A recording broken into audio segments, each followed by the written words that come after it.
Ce droit, donc il ne le prendra pas. Ça, c'est la première chose. La seconde chose, c'est que quand on a un ministre qui nous dit on va voir, ben oui. Quand un ministre nous dit on va voir si vous pouvez voir votre famille ou pas pendant les fêtes, c'est gravissime. Ça veut dire que il veut imposer une loi et que s'il le dit pour le faire respecter, la seule façon c'est de venir taper chez moi pour vérifier s'il y a ma famille ou pas, si je reçois des gens ou pas. Donc que ce soit bien clair, si un ministre vient taper chez moi pour vérifier s'il y a ma famille, il ressort avec un coup de pied au cul, que ce soit très clair. Voilà, parce que je n'en ai pas donné le droit, je n'ai jamais voté pour quelqu'un pour lui donner ses droits. Maintenant, il faut qu'ils fassent très attention à la communication. Ils peuvent nous dire, nous vous déconseillons très fortement de partir en vacances.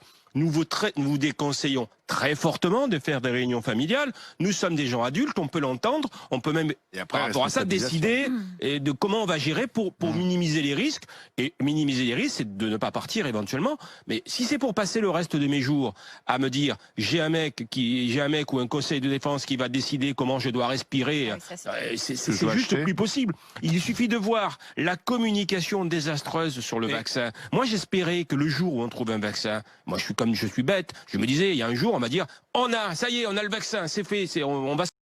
Là, on a 2 laboratoires qui mesurent qui a la plus grande. Moi, j'ai 94,8, moi, j'ai 95%, qui vendent leurs actions et qui nous disent on part en production alors qu'ils n'ont pas encore toutes les autorisations. C'est-à-dire que c'est une espèce de course au pognon et on est tous déçus parce qu'on est perdu. On ne sait pas si on va avoir un vaccin, si on va pas avoir un vaccin. On nous le vend avant uniquement pour être le premier en se disant la bourse, on va avoir des réactions super, on va se gaver.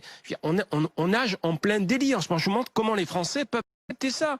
Comment les Français peuvent accepter qu'un mec à la télé vienne leur dire s'ils ont le droit ou pas de voir leur famille. Comment on en est arrivé à accepter ça pour un virus où on a 0,2% de personnes qui en meurent? Je veux dire, comment est-ce qu'on peut accepter? Je sais pas, moi je me bats. Mourad. Comment on en est arrivé là? Même si le moine et Djebari ne parlaient pas à tort et à travers. Qui c'est ces gens-là pour nous dire si on a le droit de partir ou pas? Qui c'est?